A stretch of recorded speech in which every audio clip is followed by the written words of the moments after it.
Brother's obsessive girlfriend started stalking our family after he broke up with her, so we called the cops. My brother's girlfriend Jess was always a controlling pathological liar who loved to stir up drama and tell him what he could or could not do. When my brother came home from her party with a black eye and a welt on his cheek, I immediately knew she was somehow involved. I asked him what happened, and he responded, "I got in a fight. I might." This immediately raised suspicion, as my brother was as far from the fighting type as you could be. A fight over what? I asked. Jess, he said simply, and went to his room. The next morning, he was driving me to my soccer game, and I pried again about what had happened. He didn't answer at first, but then said, "Jess is kind of weird. She likes to start things." I ended up getting it out of my brother that the night at the party, Jess had told my brother that another man at the party had attempted to rope her. My brother, being the man he is, confronted him and he said, "I've never even seen her before." And a fight started over the accusation. On the car ride home, Jess said that my brother must have misinterpreted her words, and that nothing close to rope had occurred. The lying seemed to be a detrimental bump in the road, and my brother broke things off. After several weeks, Jess contacted me asking if I wanted to go shopping with her. For some reason, I agreed. The day started pleasantly. Jess caught me up on her life and asked how I was, how my family and brother were. Nothing seemed strange, until she began to bring up uncomfortable conversation. She explained to me that she had had a sexually traumatic childhood, and that's why she lied so much. But she also aggressively defended herself, saying, "Whatever your brother told you was a lie. He was the one telling lies. That's why I had to break up with him." She seemed to jerk around the conversation from normal to deeply personal and strange topics. She explained in detail a lesbian experience she had had after ending her relationship with my brother, and told me that I should try it. I became increasingly uncomfortable with the conversation. She noticed and immediately apologized, saying that she really liked being my friend, and that she loved my brother, and that's why she was acting so crazy. I told her I liked being her friend too, and that I understood her feelings. This was a mistake. This is when the phone calls began. It started with just one. She called me a week after we had hung out at 10 p.m. She was sobbing and saying that she was so sad without my brother, and that she needed to get him back. Then they happened nightly. Later and later each time, I'd be dead asleep at 2 a.m. and receive a sobbing, hysterical, and desperate phone call. I felt so much pity for her that I continued to answer. One call was different than the other though. She wasn't hysterical. She wasn't crying. I picked up the phone at 1:30 in the morning and heard a level-voiced, monotone Jess. She said one sentence, "Tell your brother I'm going to take my life tonight." And then she hung up. I felt numb. I had never experienced that before. No one I knew had ever behaved that way. I texted her over and over again asking if she was okay, and telling her to not do anything. I panicked. I thought I had done something wrong, and that since she told me I would be responsible in some way. The next day, I told my brother what had happened, and he said he'd go to. A week later, Jess arrived at my house, arm in arm with my brother. They had gotten back together and seemed as if nothing had happened. She smiled at me and never once mentioned the phone calls she had made to me. The next month is when things escalated again. I came home from school to my entire family sitting in the living room. They told me to sit down. I thought someone had died. My mother told me, "Your brother let us know how you're feeling." I had no idea what they were talking about. "Feeling?" I asked. My brother looked at me with pity in his eyes. "Jess told me that she wasn't the one who called you. You called her, and you're the one who wasn't feeling well." What the F? No, that's not what happened. She called me every night for 2 weeks crying and saying she wanted you back. That's not what she said. She said that you called her with your problems and that she wasn't sure what to do. I was immediately angry that her lies were continuing and that my own family believed them enough to stage an intervention. I showed them the text messages she'd sent me, played them voice messages, and showed my call history. That put an end to that lie. After that, I wanted nothing to do with her. My brother broke up with her again. She called him hundreds of times and sent hundreds of messages. She showed up at our house a few times with baked goods, wanting to apologize, but we ignored her. Eventually, she left us alone and we didn't hear from her for almost a year. On my last day of class before winter break, I walked out of school and was met by an incredibly unwelcome surprise. This is where things got scary. Jess was pacing in the front of the school, biting her fingernails and scratching her head. Her face looked sunken in and she had bags under her eyes. I almost didn't recognize her. I began to cut across the front lawn with my friend Liz to avoid her, but she saw me and walked as fast as she could in my direction. She outreached her arms for a hug,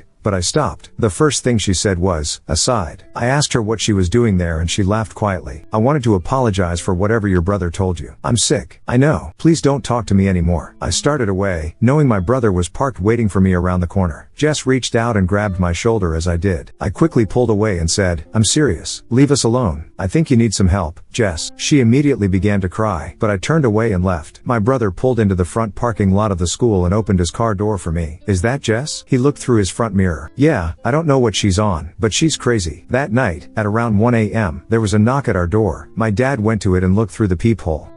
He said, surprised. "I think it's, what the F? I think it's Jess. Don't open it. I think she's doing substances," my brother said. My mom wanted to call the police, but my brother and my dad said we should just wait until she went away. A few moments later, she tapped on the door harder and more violently. We heard her wailing and yelling, "I hear you, let me in," as she cried. "She has a baseball bat or something," my brother said, coming from his room where he looked out the window. I looked from the den window. She looked like something out of a horror movie. She was wearing a grubby dress, barefooted. Her hair had been cut above her shoulders and was in a wild, halfway in a bun, halfway out mess. She had wiped her makeup down her face like a ghoulish movie character. She looked even thinner than she did in daylight, and she swung a metal baseball bat around as she stumbled about our yard. "I'm calling the police. She must be drunk," my mother said. "No, it's fine. She's just giving a show. She'll leave." We didn't know people actually behaved like this. It was all eerily entertaining for a moment, like watching a true crime show. But just as she had been manically stumbling around, she stopped. She stood still, staring vacantly up towards the, tilting her head side to side, up and down and licking her lips. "What is she on?" my dad asked. Jess began to shift back and forth between laughing and yelling and crying. We all sat down as my brother tried her phone and her mom's phone to try and get her to leave. We sat there and listened to the frightening, animalistic sounds of her outside. But then they stopped. We checked the windows and she was gone. We all sat in silence for a moment, taking in the strange encounter. My father just chuckled and shook his head. My mother shook hers, pitying the girl for being so disturbed, but I was frightened. No one, except perhaps my brother, had seen just how quickly her mental state unraveled, from overprotective nature, to small lies, to pathological lies, to full-blown manic outbreaks. But this was her worst, and we didn't expect anything more to come of it, that she'd fade away from our lives, since now she knew we weren't giving in to her desperation. But in the next 2 years, we learned how wrong we were. After the wintertime incident at our house, Jess stopped coming around. She was still very present. However, every member of my family endured daily text messages and phone calls. They ranged from apologetic and stable, to incredibly distraught or outraged, cursing and making threats. I remember wanting to sleep the lights on for several months after the incident, afraid that she'd climb the fence of our backyard, and I'd find her standing at my window with the same vacant, crazed look she had that night in our front yard. All four of us eventually decided to have our phone numbers changed and block her from our devices and social media accounts. She still had our home phone number. However, Jess left some of the most frightening and haunting messages I'd ever heard. I can remember standing in my kitchen with my family, my brother playing the messages back for us. One stood out. It showed us just how unstable and potentially dangerous she was. My parents and I had returned from an early morning indoor soccer game in winter. My brother asked us to come into the kitchen because we had to hear the new crazy Jess had become. The first message was about 30 seconds long and received at 12:30 a.m. the night before. Jess sounded mildly angry and demanded that we return the batch of cookies she had brought to a 4th of July party some years ago because she didn't want us to have them anymore. We all exchanged humored glances at how ridiculous of a request it was. My mother turned to leave, amused, but my brother stopped her, saying that that wasn't the crazy part. My brother played the message, received at roughly 3 in the morning that day. We were confused at first because the first 15 seconds was that white noise, the kind you hear when a device plays the sound recording of an empty room, if you know what I'm talking about. But all of a sudden, in a deep, animalistic, and enraged voice, she screamed, "Stop playing with me, you're gonna get it," and abruptly ended the call. We were all startled by this. "I want to call the police. They need to know. That girl isn't all there and who knows what she can do." My dad decided that if anything physically happened again, we'd file a report with the police, but that they were just phone calls. My brother assured that she was all talk and wouldn't come around again. At this point, I agreed with my mother. I no longer felt safe. I had never been around someone who behaved like this. I was constantly anxious and I had no idea what I'd do if she came around again. I felt like I was stuck in a Lifetime movie because I didn't think that things like this happened, that someone I knew so personally could be hiding such a deeply withheld, violent, and manic side. It had always been there, but we set it in motion. After disconnecting the landline, the personal phone calls stopped. We didn't hear from her ourselves, but some of the friends my brother shared with Jess would come to him, saying that Jess wanted to speak with him and that she would call and message them regularly wanting his phone number. Luckily, none of them gave it. Just before summer, Jess disappeared. No one got any messages. No one saw her in town. Nothing until my brother received an email from Jess's father, who my brother continued to speak to occasionally. She informed my brother that Jess's family had moved her to the East Coast to undergo treatment for a substance habit. Jess's father had given us more information about the mental state of his daughter. Her father had not spoken to or seen Jess much during the time she unraveled, when she came to our house, or when she'd made the phone calls. Jess's father had been under the impression my brother was still in a healthy relationship with Jess and only learned about their breakup and the incidents following it. He explained that his daughter had always been a white liar, making up stories that didn't make sense, blaming others for things she had already been caught for, arguing the truth of things that were already proven facts. I don't think she ever never thought that anything she did was wrong, even when it was. I don't understand it, because she was not raised that way, he had explained to my brother. Jess's issues were something that had always been present, but settled comfortably beneath an intelligent and attractive exterior. She'd fooled us, and maybe even herself. Without Jess to worry about, our lives seemed to go back to normal. I still looked over my shoulder every now and again. My brother was beginning a new career and dating a new girl, the daughter of a close family friend who he'd grown up with. Jess started to fade away from our minds, for a while, and then I started noticing a car quite a bit. You know that car you see repeatedly around the area you live in a lot? In the same car I had been seeing for the past month and a half. Valp, just as crazy as ever, my dad said as he started the car. We may need to call the police. We lived a short distance from the school, but I was shaken up and wanted my dad to drive as fast as possible. Every headlight we saw chilled me. I stared at my phone trying not to look out the window. I nearly dropped it. We reached a street convergence in our neighborhood. At the stop sign to the right of us was her car. Dad, that's her. He drove straight and she turned the same direction. Dad, she's following us. I had never felt quite so panicked. Call the police, please, my dad said to my mother, his voice as level as ever. I stared out the back window, ducking low in my seat. My dad turned down another street and she followed again. I'm gonna go in a circle to see if she follows us, okay? My dad said. I was crying at this point as I came to a realization. For 4 more turns, my mom spoke to a 911 operator, unable to accurately name streets, as they were not lit and it was pitch black outside. I laid across the back seat listening to my parents yell at each other, frustrated and I'm sure frightened. And my dad cursed as she continued to follow more closely. The car was flooded with light as she turned on her brights, the grille of her car almost touching our bumper. My dad turned to mirror away to keep the light out of his eyes and sped the car up. Eventually, the light was gone and I could no longer hear the drone of her engine behind us. She was gone. We got home 10 minutes later and turned every light in our house on. My dad checked every closet in our back and side yards, carrying his firearm with him. She's been watching me and your brother. I was almost hysterical in my realization. For the past month, Jess had been stalking both my brother and I. Seeing that car had not been a coincidence. She knew what we were both doing. She came to my school function. On both nights my family was there, maybe all 3 nights. She knew where I was. She had followed me all over town. She'd been around our neighborhood and had been her lurking around my workplace. All of a sudden, the threats became real. Jess was no longer afraid of crossing boundaries, if she ever had been. We were now in the middle of a full-blown nightmare. My family was no longer safe. She had gone away to cure one disease, but returned having fed and grown another. Despite the terror of that night, this was only halfway year 5 of 6 and things would continue to approach a boiling point. After we told my brother about what Jess had done the night after my show, he finally began to confide in me the details of his relationship with Jess. She had come to his high school during their senior year. She immediately caught the attention of my brother and his friends as she was beautiful and expected to be reserved as a new student. However, my brother recalled his female friends saying she was aggressive in trying to make friends and liked to talk about how her family had moved here from an affluent community in Texas, so elite that it didn't have a name. Many of his friends also had gotten strange vibes from her and pinned her as a weird snobby girl right away. My brother met her again a few years later when she came into where he was working at the time and said how she had seemed to mature vastly. He took her on one date and almost immediately she wanted to officiate their relationship. He thought it was a bit forward, but didn't hesitate because she impressed him with her elegant way of speaking, kind words, and pretty face. However, he noticed red flags only a few weeks into their relationship. Jess was very insecure, constantly asking my brother if he still had feelings for her, if he was angry with her, and if he thought she was attractive enough. Eventually, this insecurity took a different shape. Jess would send my brother unsolicited pictures of herself in the middle of the day attached to messages asking if he still liked the way her body looked. If my brother went a period of time in their conversations without calling her beautiful or telling her how nice she looked, Jess would point this out. If he protested in any way, she'd become emotional and claim he didn't love her anymore. This behavior mellowed until the end of the 2nd year of their relationship. This is when the narcissism became apparent. Jess would often talk lowly of my brother's previous girlfriends and female friends, boasting about how much more attractive she was than them. Jess refused to attend several of the events my brother asked her to go to, like my birthday dinner or our aunt's funeral, because she wouldn't know anyone and would have no one to talk to. She also enjoyed referring to herself as a princess and wanting to constantly be doted upon. She often argued with my brother about him spending time with his friends without her because she didn't understand why he wanted to be around anyone but her. She was 100% convinced she would one day be a celebrity and marry my brother. However, anytime my brother hinted at wanting to end the relationship, Jess would fly off the handle, becoming belligerent and promising to end herself. My brother was trapped by the fear of her hurting herself. He'd often thought that she was simply bluffing and wouldn't actually do anything. But one day he discovered several bottles of prescription pills in Jess's home. He asked her about them, and she told him that they were antidepressants prescribed to her after the death of her brother, a brother who he later found out never existed. Eventually, Jess began to become angry when my brother would want to spend time with his family without her around. He also told me that Jess fixated a lot of that anger on me. She made theories about how my mother must have had an affair of which I was the product because I was so ugly and my brother was not. So my brother decided it was time to end it no matter what. This information troubled me, as all of her actions following that, asking me to spend time with her, she wanting to be my friend, showing up at my school, and the phone calls, seemed heinous, ill-intended, and even more psychotic than they had been at the time. But for the final year and a half of our ordeal with Jess, psychotic could not begin to explain what she did to us. I slept little in the weeks following the car incident. My brother, who lived across town, visited and called more regularly. I suspected he felt as uneasy as I did. The nights I did sleep, I often sweat through nightmares of girls with axes or gowned women standing at the foot of my bed or in my window. One night in early December, it was a rainy and particularly windy night. I wanted to let the cold air in, and I thought that the sound of rain would help me sleep, so I cracked the window only enough to where it could reach the second latch. I also placed the piece of wood my father had cut to help with security behind the window. I pulled my curtain in front of window,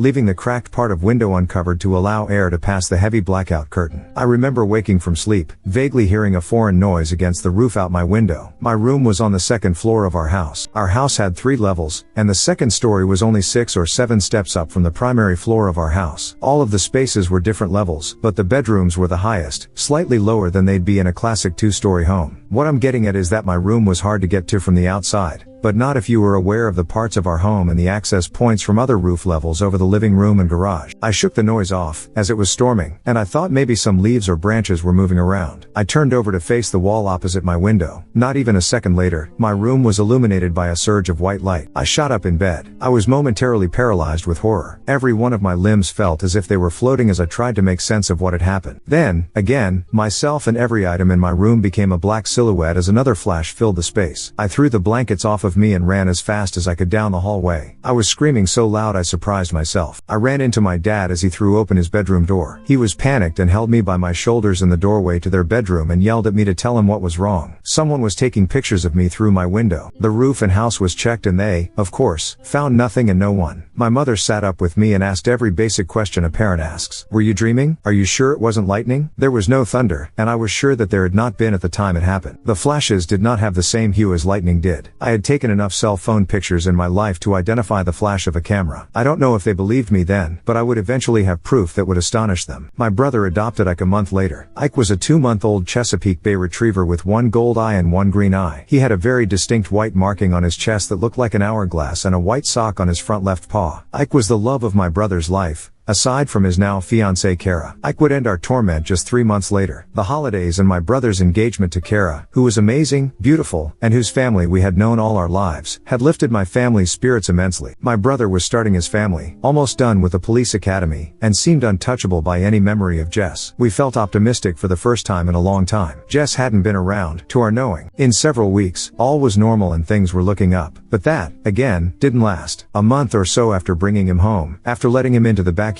for a few minutes by himself, Kara told us that Ike had escaped from the yard. She panicked and ran around the neighborhood looking for him. She got in her car, called me upset, and drove around the block looking for him. She picked me up and I helped her look in the creek area behind where my brother's house was. We couldn't find him. However, when we arrived back at my brother's house, Ike was sitting on the front porch. We were relieved as he was unharmed and seemed to be as happy as ever, despite missing his collar. I helped Kara check the yard for ways he could have gotten out. We both decided he must have shimmied through a small gap in the gate on the side yard. I couldn't help being confused to find no grass or burrs in his fur. We thought nothing of it. A few weeks later, both my brother and Kara were going on a weekend trip with some friends, and I offered to take care of Ike. They dropped him off on the Friday before the 3-day weekend. Ike was happy to play with our older lab, Des. The second night he was with us, I was out with friends, and my dad had let both the dogs into the yard at around 8 p.m. He sat in his chair in the living room watching a show with my mom. They say they remember hearing Des barking because he yelled for him to be quiet, but they assumed the puppy was riling him up. A few minutes later, Des came to the door to be let in. He ran inside and barked at my dad. My dad was confused, as our dog was not a regular barker. He called for Ike, but he didn't come. My dad went out and looked around in the bushes and still did not find him. He became concerned and hurried into the house to get a light. He checked the swimming pool and still did not find him. My mother joined him and they both scoured the large yard but did not find him. When I got home, they had just finished searching the front and side yards. I told them that he had escaped once before, so we decided to take the car to look for him. As we drove around yelling for him, attracting the help of a few neighbors, I thought how strange it was that such well-behaved puppy had suddenly become a master escape artist in the past 3 or so weeks. Our yard had seen 3 or so dogs grow up in it,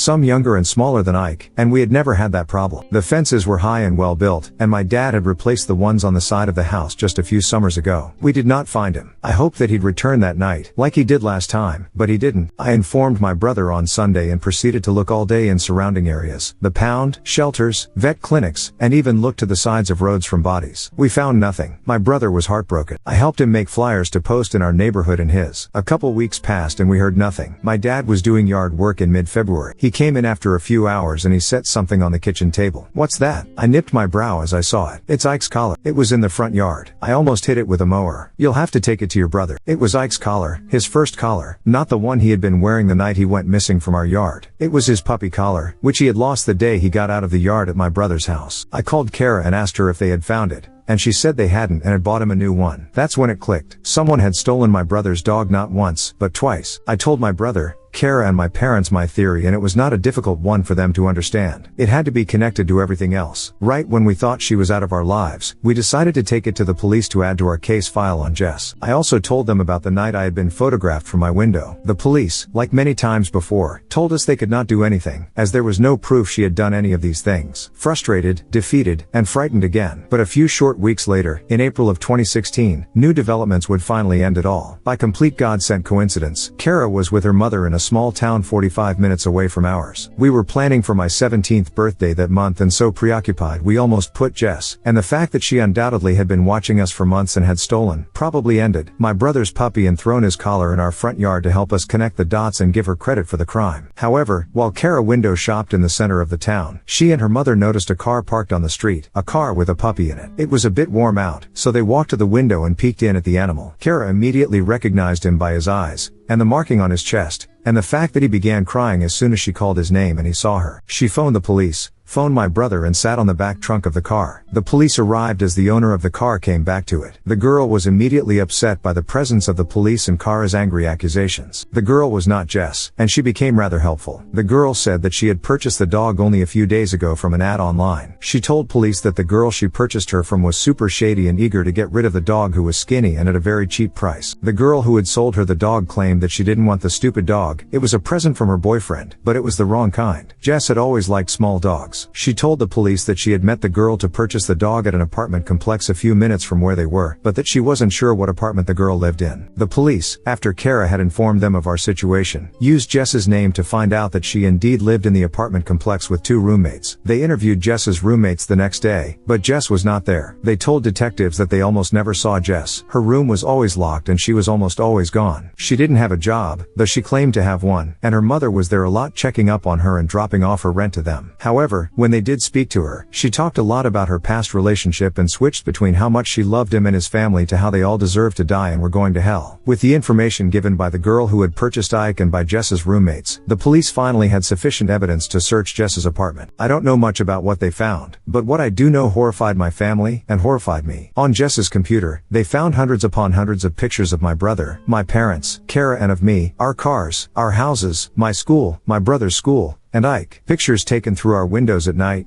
picture of us sleeping, photos taken from our social media of vacations, the picture of my brother's proposal to Kara. She had even doctored herself into some of them. She still had pictures of her and my brother and her with my family up around her room. She had kept Ike in her closet for weeks on a towel, and with just water and little food. The police now had sufficient evidence to arrest Jess. Jess had been obsessively stalking my family for years. She had stalked us from her car, following us around town. It had been her snapping photos of me from the roof outside my window. She had watched my brother drop Ike off at our house. She had documented her opinions of us, our habits, and her plans in a journal which we will not get to see until the case is taken to trial next month. My brother, myself, my father, the girl we found Ike with, Jess's roommates, several of my brother's friends, and Jess's mother will testify against her. It will be the first face-to-face interaction any of us will have had with her in many months, and I am terrified.